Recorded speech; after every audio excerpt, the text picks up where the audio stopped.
Welcome to For the Long Run, the podcast exploring the why behind what keeps runners running long, strong, and motivated. I'm your host, Jonathan Levitt. Through personal and professional connections in the running world, I have the privilege of getting to know some amazing athletes. I've always been fascinated by the psychological aspect of running, and this podcast is aimed at exploring this and much more. I hope you enjoy. This episode is sponsored by Janji. Janji is a local to Boston running apparel company dedicated to exploring, connecting, and giving back through running. Inspired by travel, informed by function, and built for adventure, Janji makes running essentials to equip you wherever you run or roam. The company was founded on the core belief that water is a human right and donates 2% of their sales to supporting clean water organizations around the world. I've known the two co-founders of Janji for over 5 years, and it's been a privilege to see them grow and increase the level at which they've been able to give back to the running community and to the world in general. Welcome back. I have Tyler Day joining me on the podcast.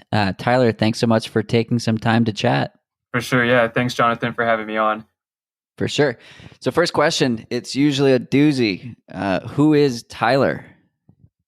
Who is Tyler? I think I'm trying to figure that out too. I think a short answer is Tyler is a dude that just graduated from college during a pandemic, which is crazy that I actually graduated college minus the pandemic. I think I'm just a dude that, has red hair, is from Arizona, loves running and loves to hang out with friends and long walks to the fridge at night. Pretty simple dude, likes the little things in life, and just try to live each day like it's my last. Got it. Awesome. Well, so you've just joined Northern Arizona Elite. And as a Flagstaff resident, I'm definitely curious about your experience as a college student during the pandemic. So I'm sure we'll get into that. But as a Flagstaff resident, how much did you interact with the team prior to joining? Yeah, so being a lumberjack when the NAZ Elite team were running out and about, I interacted with them a lot. Not like constantly, but we did see them from time to time. There were many times where we were doing our drills on the track, and they would stop by Lumberjack Stadium where our outdoor track is, and they'll be doing their strides as well. And especially when Matt, my old running teammate from NAU, joined the group, we got to see them often. And they usually pop in during like indoor workouts during like indoor season when the only indoor track is our indoor track. And also in trails, you kind of see them in and out. But yeah, I interact with them quite frequently. And was it ever a goal to join them?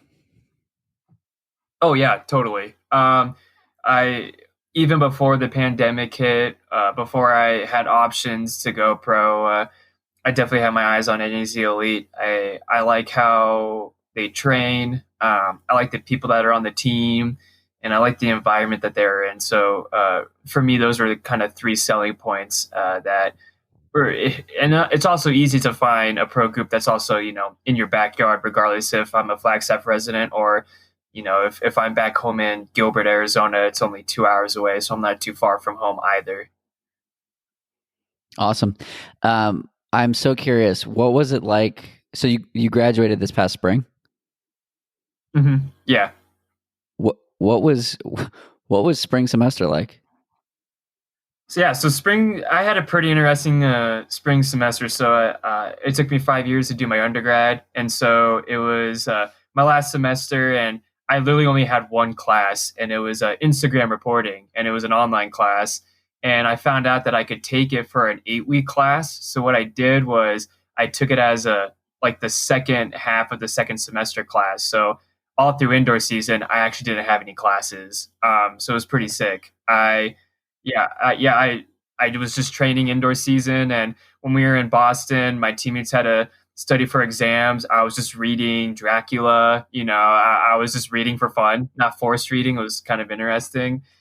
So everything seemed to be going usual, if you want to call that a usual school semester. And then March hit, and then the 3 months in March were pretty long, and it was just everything was kind of changing quickly. March, yeah. My online class, there was one assignment that was like, hey, go out, interview some people and make it as an Instagram live story. And because of COVID, we couldn't interact with people. So one of our biggest assignments were cut. So it was just essentially just kind of read and put down work. So I aced my Instagram reporting class. I was online, which I hope so. And I think the other part that sucked that wasn't running related was my grandparents and family members were having flights that were about to get booked to come out to Flagstaff and see me walk at graduation, because this would be one of the few years that an NAU track and field athlete could walk, because our conference championships are usually during the time that regular students walk. This was the year that our championships were the weekend. I think it was like before or after, but it was on the weekend of walking.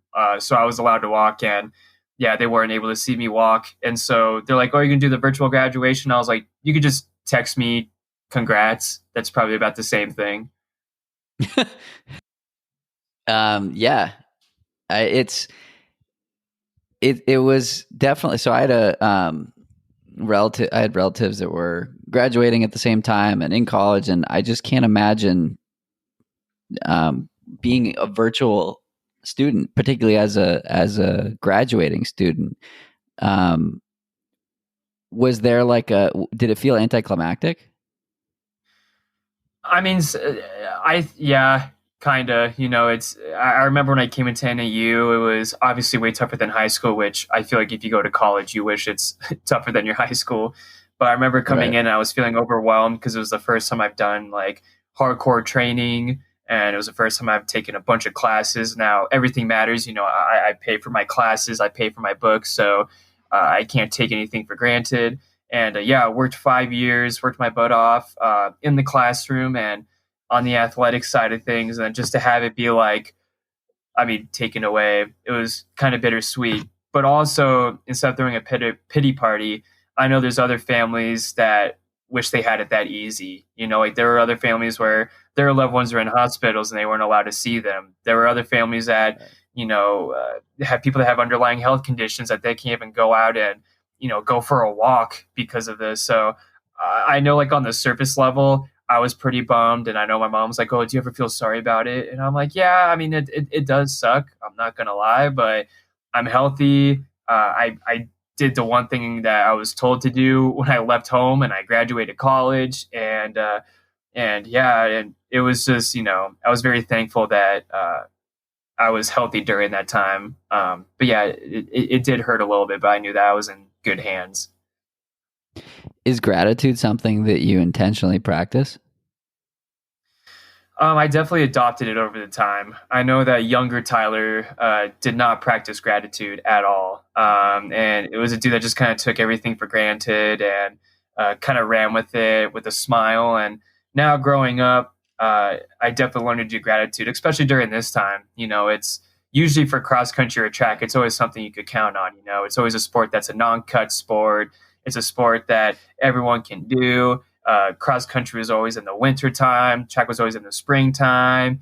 And I was kind of going to his meets. Now having something that's always been stable for me over the years kind of get taken away from that, as well as, high schoolers and professionals that do this for a living. You definitely, it's just like, wow, I definitely taking this for granted. So definitely growing up, I try to be more better with my attitudes towards gratitude. I like that. Attitudes towards gratitude. Let's roll it back a little bit. Do you remember your first run? Like first run ever with the cross country team, or like first run, like how I found out that I could actually do this gig? Or yeah, first run, the earliest run that you remember. Okay, so I was in elementary school at Settlers Point Elementary. Shout out to the home of the Pride. And I was in sixth grade, and in elementary school you have friends, like acquaintances, and then you have like your friends. Like your acquaintances are like people you're like, "Hey, what'd you get on question 5 of the math test?" Or, "Hey, what did your mom pack you for lunch?" Or all like the surface questions that elementary school kids ask. But then your friends are the people that you play recess with, and you just like have a ball with them. So my friends, we had this game called Infection, which is kind of sad I'm calling it now during a midst of pandemic. But what the game entitles, like, it was tag, but instead of having like, let's just say I tag you and you're it, if I tag you, we're both it. So it spreads like an infection. Again, sorry for the wording. Um, We call but that yeah, out and here in so Massachusetts. We call that blob tag. okay, so perfect. Let's call it blob tag. Yeah, because out here in the Southwest, we call it infection, and obviously it's not a good term. So blob tag. So we played it. So we played this blob tag all the time, and I always won because I ran the whole entire time.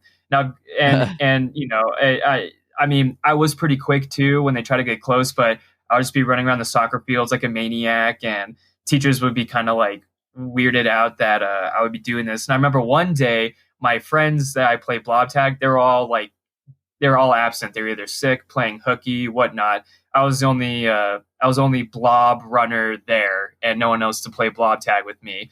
And so I tried to play basketball with the cool kids, and they wouldn't dish me the ball, and I was just going brick, and I was trying to be like Steve Nash, and I just wasn't. And so I was like, you know what? I'm bored. I'm just gonna rip some laps around the playground. And so yeah, knee high Tyler was just running around the soccer fields, and other kids that were grades below were like, yo, what are you doing? And I was like, yeah, I'm bored. I just want to go for a run. And yeah, so I remember the first time I kind of learned about this distance running thing, or I learned that I could actually run for a while, was the absence of blob tag with my friends. That's awesome. And at what point did you realize then that you were good at it? So at that time, I wanted to be an Arizona Diamondbacks catcher, and I didn't know that there was even a sport. Like, I knew there was the Olympics, but running really didn't cross my mind or anything. Like, my mind was, I'm going to be a professional baseball catcher for the Arizona Diamondbacks. I'm going to win so many World Series. I'm going to have ladies surrounding me. I'm going to be a multiple-time All-Star. I'm going to have a Hall of Fame career. I'm going to house in the Hamptons. All that fun jazz. And it wasn't until I got into junior high that my sister was like, hey, there's a sport called cross country. And I was like, well, what the heck is that? And like, oh, it's people that run for a long time. And I was like, wait, they have a sport that's like that? And she's like, yeah. So, but yeah, like during my elementary school years when I was experimenting, if you will, yeah, my mind was fully set on being a professional catcher. No ifs, ands, or buts. That's my life journeys. If it goes off the rails there, I might as well just chalk it up and call it quits, which again, this is just elementary school mindset. So. And at what point did you realize that this running thing might be your future? So I went out for the cross country team late. I missed the starting gun, as Pink Floyd lyric would go. So my teacher, that was my seventh grade social studies teacher, his name was Mr. Aragon. He was a cross country coach, and my nickname in junior high in his class was Mr. Knight because my last name's Mr. Day. And he's like, yo, Mr. Knight, I heard you want to join the cross country team. Like, yeah, that'd be cool. And he's like, well, do you have like your papers and stuff? And do you want to join the team? And I was like, yeah, that'd be sick. He's like, all right, you have to call your mom and tell her that you're the man and that you need to sign up for the cross country team. So I used the school's phone in his room in front of all the junior high classmates of mine. It's like, hey, mom, is it cool if I, join the cross country team? And mom's like, oh, yeah, that's great. She's like, well, can you like handle the running? And I was like, well, I guess there's one way to find out. And then before we left, I was like, oh, hey, mom, also, I'm the man. And she's like, okay, cool. And just hung up. And so, yeah, fast forward about 2 weeks of, I would say like the 2 week period if I have to join in the rules that Arizona have for junior hires. And yeah, I started the meet and I got third place. And I was like, wow, that was really good. And everyone around me was freaking out because they had probably about maybe 2 weeks, maybe even a month of like running under their belt. And there's this new guy, this weird, pale, glasses wearing, brace face, pudgy looking face, redheaded dude that just joined the team that could actually hang for the whole entire time. And so I was like, oh, maybe I should try this gig out. And so that was, and you had a kind of like part one too, right?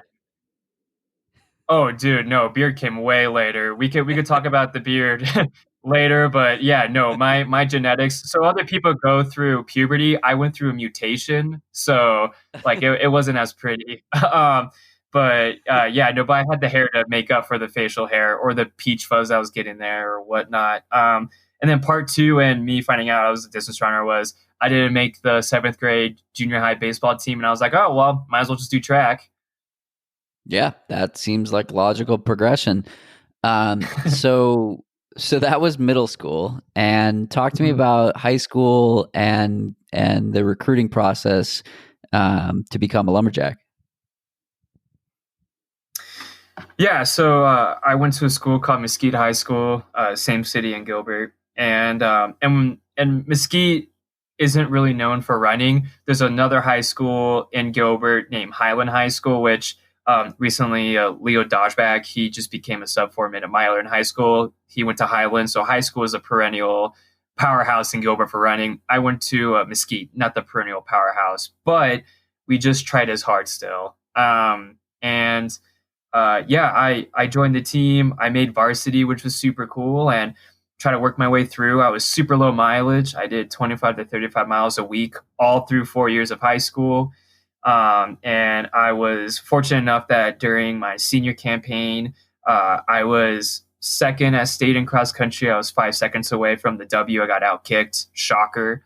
And yeah, I went to NXN and I got eighth, but two people in front of me were from American Fork, and the dude that won turned out his ticket for Foot Locker, which ushered me into NXN, and that definitely opened up some doors from some colleges because they're like, oh, well, this dude made NXN, and let's see what's up. And at that time, I remember NAU slid into my Facebook DMs. That's how old this is. They slid into my Facebook DMs, and and once I qualified for NXN, and then at that time I was also talking to Boise State, which they were trying to recruit my female counterpart teammate, and my coach was like, "Do you want me to mention your name to them?" And I was like, "Yeah, sure." And so I was getting recruited by Boise State and also Iowa State too. And then yeah, I went to NXN and had a great showing. I fell in the first 100 meters, so I was dead last, and I clawed my way back to 43rd towards the end, and I thought, all right, I just blew my shot of going to college. I'm prepared to go to one of the local community colleges here and work my way up and all that fun jazz. And thankfully, NAU didn't see the result. I think they saw the grit and were like, hey, we really like you. You're from the state of Arizona. This was under Coach Hines. And I told him about my mileage. I was like, hey, I'm going to be your 10K guy. I thrive on the longer mileage. I do 25 to 35 miles, which I felt really embarrassed to talk to him about because I was like, wow, that seems super low. I don't think they're going to recruit a guy like that. But that was like the exact opposite on his end. And thankfully, yeah, he gave me an offer that was really good. And I tried to wait to see other counter offers from the other respective schools. And NAU's was still great. And I couldn't believe that I was getting an offer from NAU because the whole entire time I was just saying like, yeah, I'm not good enough for NAU. Like when I was at the time of trying to apply to colleges, I didn't bother going to apply to NAU because I was like, yeah, they're not looking at a guy like me. You know, I mean, I think the one selling point was I was from the state of Arizona, but other than that, you know, I don't have, you know, the lumberjack time. I'm not like a national, you know, badass, if you will. I was just a dude that was just, you know, running in Gilbert that was good for the state of Arizona, but not national wise. But I'm glad that Hines took a chance on me, and then that's how I kind of essentially became an NAU lumberjack. Do you feel any sort of imposter syndrome there? What's that again? Did you feel like any sort of imposter syndrome? Oh, sorry, I don't know what imposter system means. So it's sort of like what you were describing. Like I don't know, like that I belong here, and I can't believe that they agreed to let me do this. The reason I ask is a lot of professional athletes seem to feel that despite being like wildly accomplished. But I guess it's just like putting a name to what you may have been talking about. Yeah, so I definitely felt a lot of that syndrome. Yeah, it was just, I think part of it was just like, wow, like I can't believe they took a chance on me. Like this is great. Another thought was just like, well, maybe I'm cheap labor because I'm from the state of Arizona and I have the lumberjack scholarship. So maybe if they were going to take a chance, this wasn't as bad of a risk local, as if they're trying to, instead of like taking a kid from out of the state or out of the country. Yeah. And so I think for me, it was sort of like, yeah, the imposter syndrome, but also just kind of like, but you know what? Like I did work hard to get to NXN. I did earn my spot there. I was a state champ, like I did prove that I could, I could definitely work hard, and they did see that too. So it's a little bit of a half and half, I would say. Got it. Something I'm curious about. I've had a lot of Flagstaff pro athletes on the podcast in the past, and as well as athletes based in Boulder, and I find it fascinating to ask about like what it's like to be in that community where like so many people around you are like multiple time Olympians and world record holders and whatnot. So first, as a student, what was it like to be in that environment, or did you even acknowledge that you had all these incredible athletes training at Buffalo Park and all these training grounds? Yeah, so when I came into NAU, I remember hearing that athletes do train in Flagstaff, but it was kind of like I didn't see them. So I was like, okay, well, maybe this is just a joke. Like, everyone's saying like, oh yeah, there's athletes everywhere, like everywhere you turn. But when I got there, I was like, all I see are just a bunch of amateurs from NAU, i.e. just, and, NCAA student athletes. And it wasn't until, because I came in 2015, and it wasn't until usually indoor season, we see more professional athletes because they're out here for altitude camps and kind of preparing for that outdoor season. And they use our dome a lot.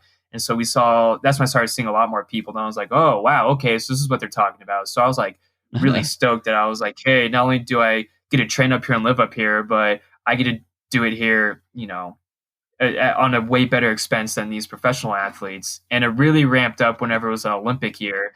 Like when we had our practice during spring, early spring for our, track, for indoor track, we'll get done at the outdoor track and it looks like a mini track meet, I mean, out of nowhere, we just hear track and we look back and it's like Mo Farah. And we're just like, oh, yeah, it's cool. Just I'm in Mo's way, whatever. This is interesting.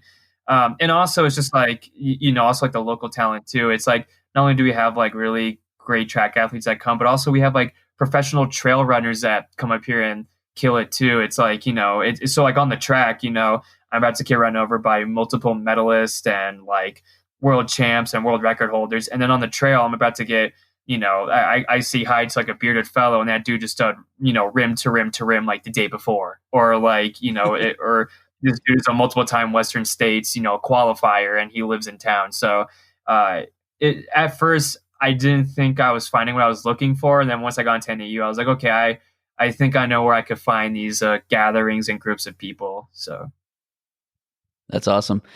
So talking more about NAZ Elite, what do you hope to gain from joining the team? I hope to gain like self-confidence. That's one thing I've been kind of like struggling with at NAU, and it wasn't like the coaching or anything was bad at NAU. Like they helped me a lot in instilling that confidence with me. And I think with NAZ Elite, it's kind of like confidence with myself, saying that, hey, I'm a professional runner. Like you can do it. Like all the times in junior high where you found out that this was a thing and you strive for it, you did it, buddy. Like you actually did it. So there's also confidence, but also just learning how to work hard while starting over. I know that I'm pretty sure anyone could come up to me and, spit back facts about me. But right now I'm a professional runner. I'm down to ground zero again. I haven't done anything on the professional circuit, and I want to try to prove myself again. So I think the two takeaways is instill confidence in me, knowing that I can compete at this high level with this great team. And then another one is just having me work hard while, starting at ground zero, like step one. What is it like having that like total fresh start? I think it's awesome. I remember coming into NAU, I wasn't known about, and I was working my butt off in my freshman year. It was good. It was a good step in the right direction for me, but it was just so tough not seeing NAU really succeed. I know that we didn't make it to nationals during that year for men. We had Melanie Townsend be our sole representative of NAU make it to nationals, which was Louisville back in 2015. And I know that under Heinz's regime, for all the 10 years that he worked at NAU, he didn't make it to nationals for 1 year. That was my freshman year. So I was just like, wow, that's kind of nice to get reminded of that. And indoor season was a different beast to take on. and then outdoor track was just, yeah, it was just, everything was kind of tough. And then, slowly kind of going back and working in the wood chipper without someone constantly looking over your shoulder, or giving you praise or anything, or, anything of that fact, it kind of helped me try to work hard, and try to get to those fast times. And so now as a pro, having a fresh start, I think it's just nice to kind of go back to the grassroots. It's like before enlightenment, chop wood, carry water. After enlightenment, chop wood, carry water. So right now I'm just in the chopping phase and want to keep on with that. I think that's a perfect analogy, and particularly because you were a lumberjack. Yeah, I totally put that in there for sure. Like, obviously if I wasn't a lumberjack, that's a really cool thing to live by, but because I have a lumberjack and I have like a piece of paper to prove that I am officially a graduate of a lumberjack, I think it's so like, if I was able to get a tattoo, I would totally get that like somewhere on my body. Be like, yeah, lumberjack stuff, you wouldn't understand. You never graduated from the Northern Arizona University. Nice. What do you hope to contribute to the team? I hope I can contribute a sense of humor, a sense, which is funny because there's a lot of people on the team that are super funny, but hopefully a different style of humor, like, outgoing stuff, but also hopefully to show that, that we can compete with all the other track teams. And I just want to contribute that they just recruited another hard worker, not just another dude that has this glittery, fancy time from a really good running school. I want them to, hopefully they see that they recruited a dude that just works as hard as everyone else on the team and should be treated like that. Yeah, I think the piece that you commented on first about like the sense of humor, like, can't be understated. I did a podcast with Aisha Prat-Lear, who's on Team Boss, and her biggest piece of advice, I guess you could say, was to have fun. And she said, I wouldn't have been in the sport for 15 plus years if I didn't enjoy it and if I wasn't having fun.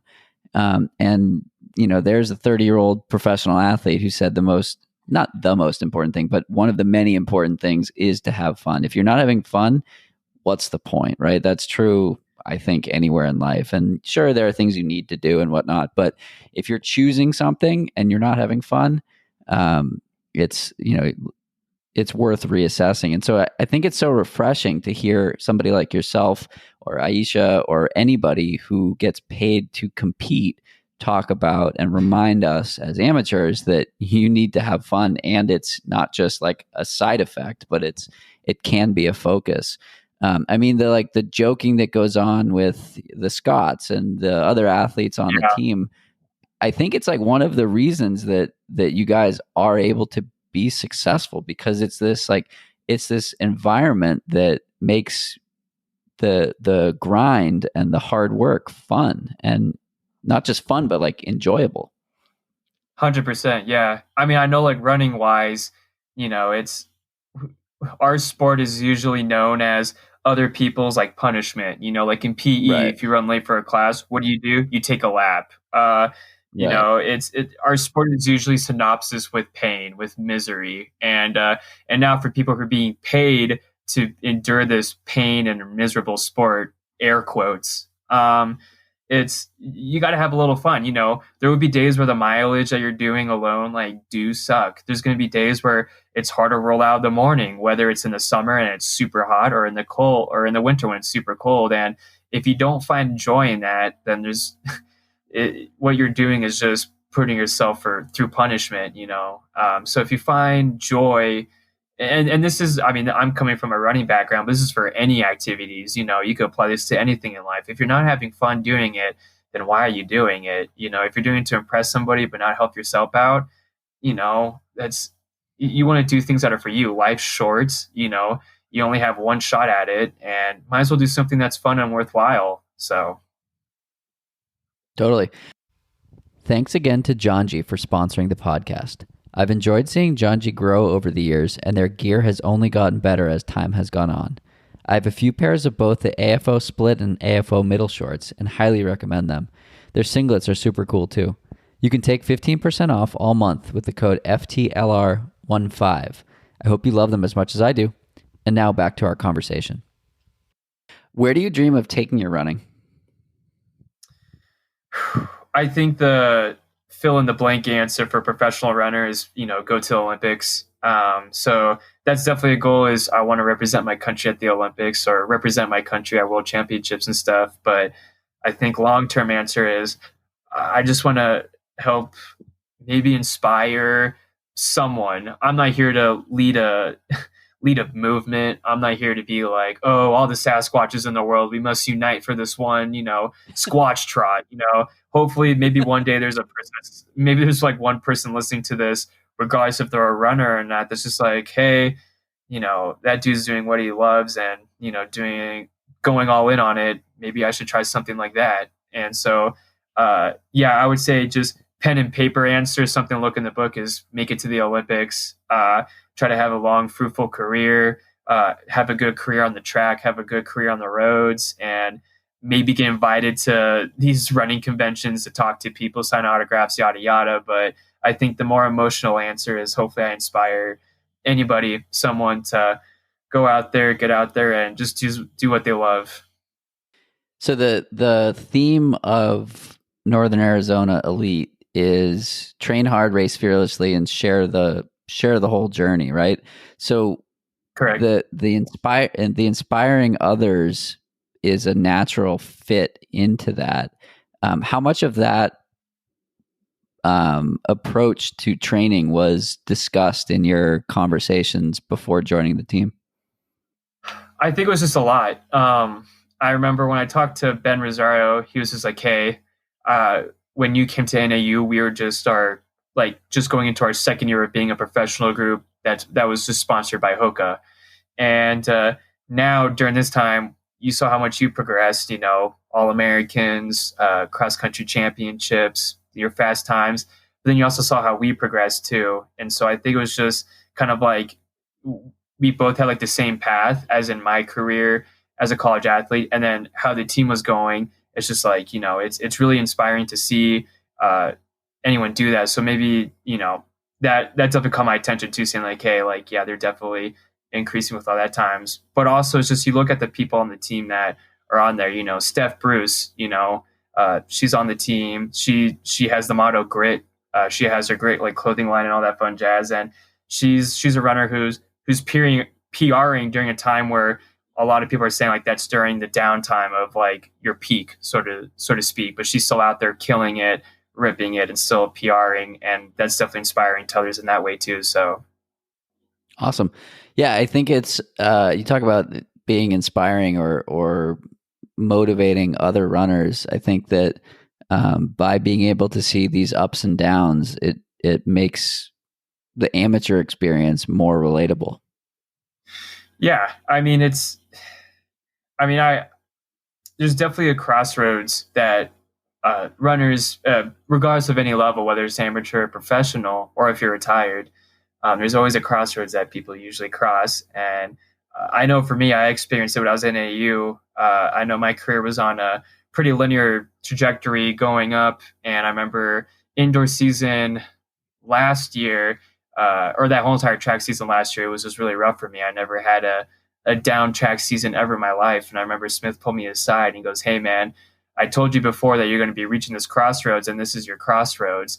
It's your attitude towards it on how you want to go through this crossroads. If you're going to just kind of pout, kick your feet, go, why me, blame the genes, blame blah, blah, blah, then, you're going to be still sticking at that crossroads and not improving. But if you hit that crossroads and, you reevaluate, you have a different attitude towards it, and you go further, you could definitely go back on that winning track. And another thing for the amateur athlete to realize, we're human too. We're not like robots. At least we don't act like robots. I certainly don't want to, but we're not like robots. We're not, we're humans too. We have good days, we have bad days, just like we have good races and we have bad races. We have good workout days and we have bad workout days. And I think to put in the mind frame of like, okay, maybe they are running a little bit faster than I am, they're still at the end of the day people just still trying to work hard for the same goal, and that's just probably be their better selves, running wise, athletic wise. Totally. Do you focus on any mantras? I think just the chop wood carry water one, and another big one too is believe in yourself. And I kind of put that in like a joking reason too, because whenever I talk to people about, oh, what does like the Sasquatch mean, I'm like, hey, just do what Sasquatch says, believe in yourself. And it kind of takes them a minute, but I think it's funny that if you imagine Sasquatch telling believe in yourself when other people don't believe in Sasquatch, I think that's kind of funny. But yeah, mantras are just definitely, yeah, chop wood, carry water, the one I said before. And then, yeah, just believe in yourself. Awesome. Let's say you fast forward 10, 15 years.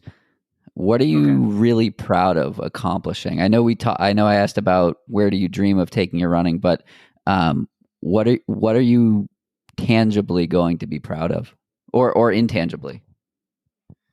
Um, Tangibly proud of, hopefully, uh, holding a USA jersey for a US team that I made in the What future. is Uh, what does that represent to you? I think it just represents not only what, as a runner or even as an athlete, what I had to do for myself, but all the sacrifices that my family had to make. And the reason why I said that they sacrificed and not me, because they sacrificed so much where for me it doesn't feel like a sacrifice. But for them, like my dad, he's a traveling salesman and he missed a lot of meets. And my mom, she used to show for me across town during junior high for uh, running meets just for so I could get there on time. And I always forget my socks or something, so she was always the one that goes back and gets them for me. Which again, sorry, mom, I'm better now. And then my sister, who wants to see their little brother run 8 laps around the track? Not me, but she was always there, screaming her head off and taking pictures and being just a super supportive sister that I could even ask for. And so when I see that jersey, it's more of like, look what I did, but look what my family has helped me through. Look what my friends have helped me through. Look what my past coaches have helped me through. It's kind of it's if you're ever a junior high coach or a coach of a young person, you want to see them as like, hey, I just want them to be active, or oh, I just want them to be out of the house and away from the TV, or have them enjoy running. You never really want to bred them to be like, you're going to be an Olympic champion, like it's nothing like that, like cutthroat. And so I think just them, just like coaching me and taking the time to go through anything with me during my process of being an athlete, that's for them too. And then maybe tangible too is maybe a cool big check that I have, because everyone loves cool big checks. Yeah. So hopefully I have one of those. And then intangible, I think just the pride of sticking with a dream that I've had as a little kid. And I feel like when people grow up, their little kid dreams slowly get skewed, or they kind of get thrown to the wayside just because it's like, oh, some people are like, oh, I want to be a professional athlete. And it gets to the point where, they don't make a junior high team or a high school team, or they get done with college and they're not able to fulfill that dream anymore. It's kind of like, oh, well, the little kid dream is, no more. And for me, it's, I achieved something that I wanted to do since I was a little kid. And I think that's so rarity nowadays, or not even nowadays, just for a lot of people. So, and I think for me, just still sticking with the sport, because there have been days where it's summertime in Arizona. I got summer mileage. You look at the 10-day weather forecast and it's hitting triple digits. It's like 120s. And you're like, I don't want to do this. Like there's not a cloud in the sky. Like you see a bird that's died there for a week and it's like on fire because it's so hot in Arizona. And you're like, I don't want to do this, but you still get up, you still brush your teeth, you put on your running stuff.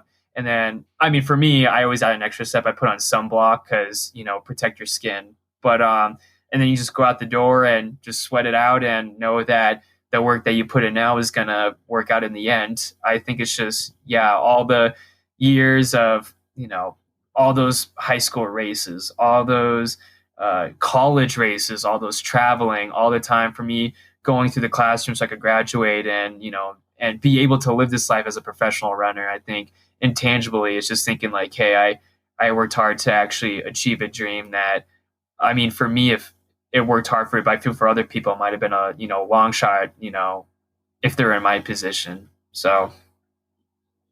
That's awesome. I love that answer. I love asking this question because the answers are all over the place, but generally like follow a similar theme. And it's not, I want to win Olympic gold so I can look down at the tops of my opponent's heads. It's more about it's more about the journey to get there and what the journey represents and the people and who allowed you to be successful versus a shiny medal and knowing that you're better than everyone around you. Because I think that if that's the goal, when you achieve it, like what do you do next? Right? It's like you need a goalpost. You need an ever evolving goalpost, and the journey can be that goalpost that's just always moving, and it's the process of like getting better versus like here's the shiny object. Okay, now what?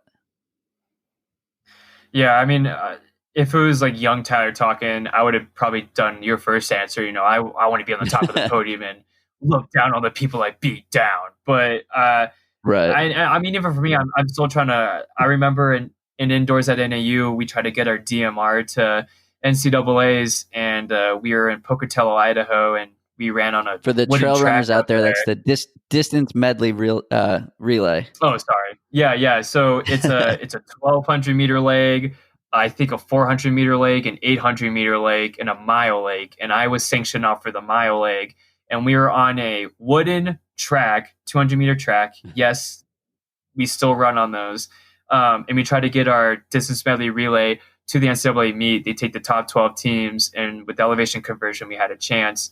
And I wanted to run 4 flat, maybe even flirt with the sub 4 leg on there. And I ran a 402, and I was just pissed. Like I threw the baton down. I was slapping the track. I was having a moment to myself. I was throwing a hissy fit essentially. And I remember Coach Smith was just like, "Yo, dude, like you got to understand that a lot of this isn't the end product. It's the journey." So even for me talking to you right now, thinking I'm all grown up and everything, I'm still trying to work on aspects of, hey, this is part of a journey, this is part of a higher goal. It's just not your day to day, which for me, I mean, I usually run a fast time and I'm like, yeah, look what I did. But right now I'm at the point where now as a professional athlete, those days are going to be coming few and far in between because times are faster, competition is stiffer, and, and there's a lot more on the line. And so right now I think I'm definitely trying to learn still on the gratitude, as stated before, of treating this as a process and a journey, not step 1's done, check the box, on to the next one sort of mentality. Definitely. Let's talk about failure for a second. What's an example of a time when you experienced failure, and what did you take away from it? Yeah. I think the biggest failure that I've had in my running career would be my track season last year. And I know for a lot of people listening to this are like, well, for me, that's like probably a really good thing. But I know for me, it's just I wasn't having fun with the sport. I was super mentally drained. To put in perspective, our NAU men's cross country team just won a 3-peat. And even in the process of winning that 3-peat, it didn't feel good. It felt like, I mean, obviously it was great. We made history. We won 3 in a row. Not a lot of cross country teams can say that. I think only 6 teams ever, or like 6 individual men's team, 5 schools are able to do that. And we're lucky to, be one of those schools, but it just felt like a hassle. Like it felt like a relief winning instead of like gratitude of the journey, of the process, of the, things that we'd done that. And I think that carried over in that track season where I was super passive and I was just kind of relying on my talents, like my name brand, essentially like, oh, I always get all American. Like I know I'm going to do good this indoor season, blah, blah, blah, blah, blah. And that indoor season, I competed in the indoor 5K and got exposed. I got 13th and I wasn't really with it at the end. And I was just falling off the horse quick.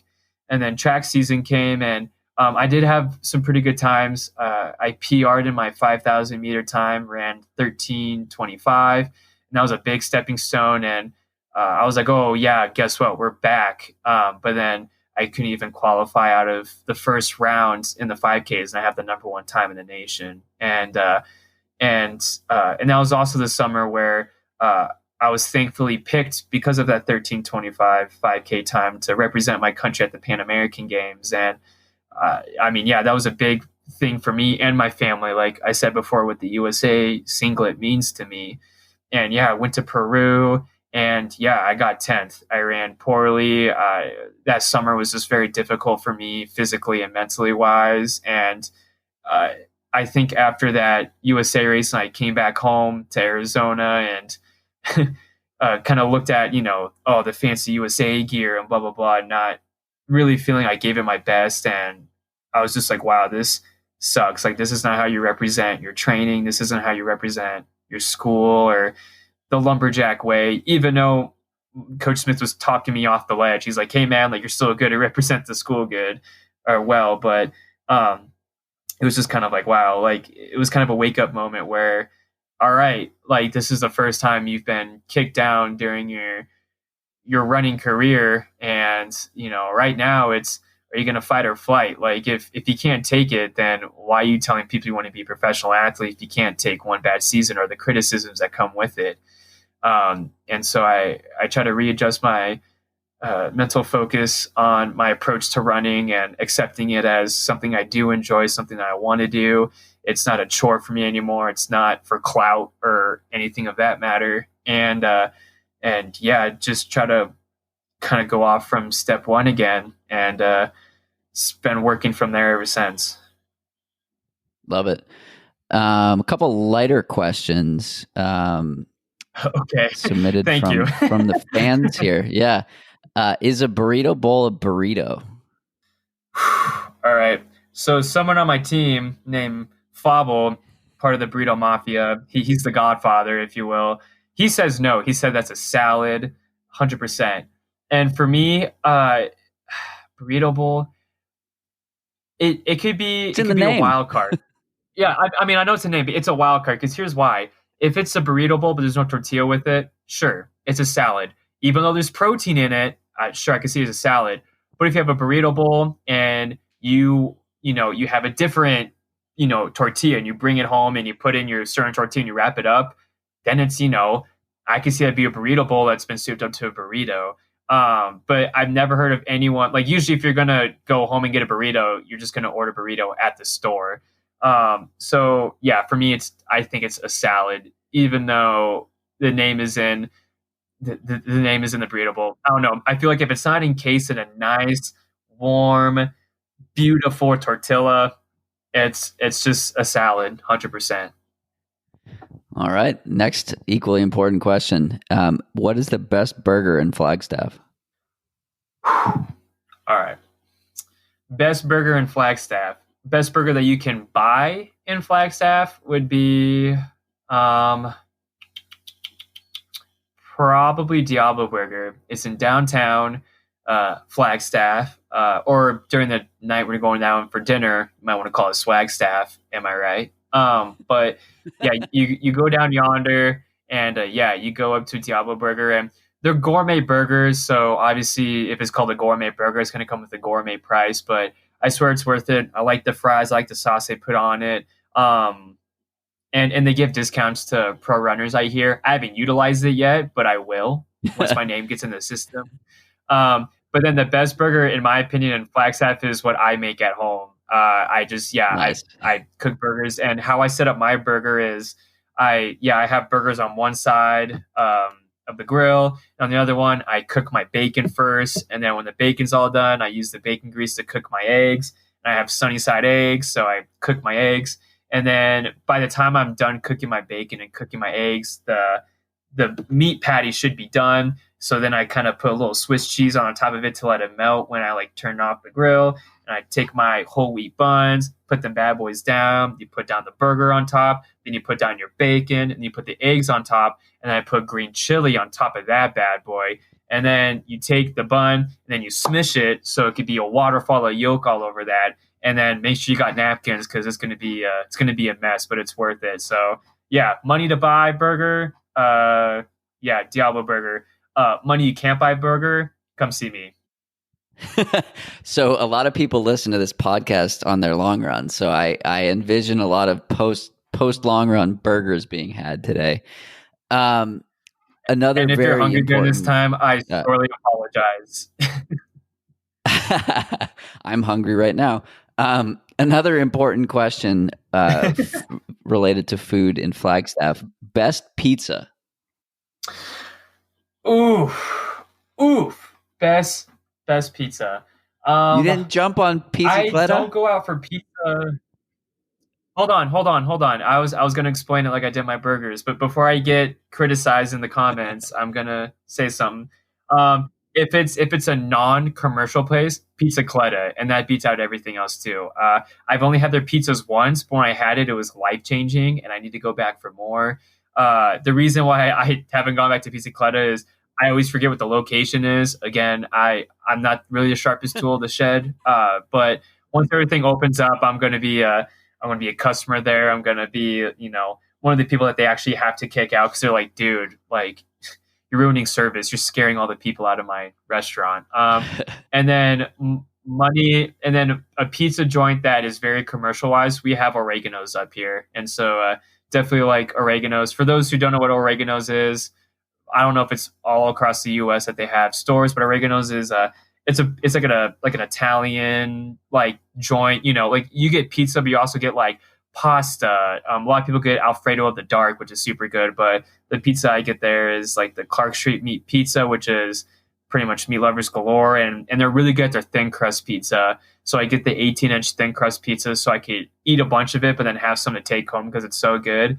But then, the icing on top when you get your pizza is that they have they can't call it a Pizookie because that is copywritten for BJ's, but they have like a pizza cookie, which is pretty much like it's just a deep dish chocolate chip cookie.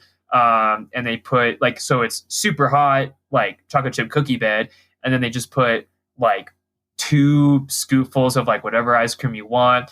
And you go in there and like, I think that's like the closest thing to God that you're going to get out there. Minus going on a long run. That's probably the second closest to God moment that I think a runner can definitely feel like. But yeah, no, a local joint that's locally owned that you can't find anywhere else besides Flagstaff, Pizza Cletta. Commercial wise, oregano's. Awesome. Well, I hope to get back out to Flagstaff sometime soon, and we can I can help you find Pizza Cletta. I've been there many times, and it's very delicious, and Diablo Burger as well. You guys have a lot of tasty food options out there.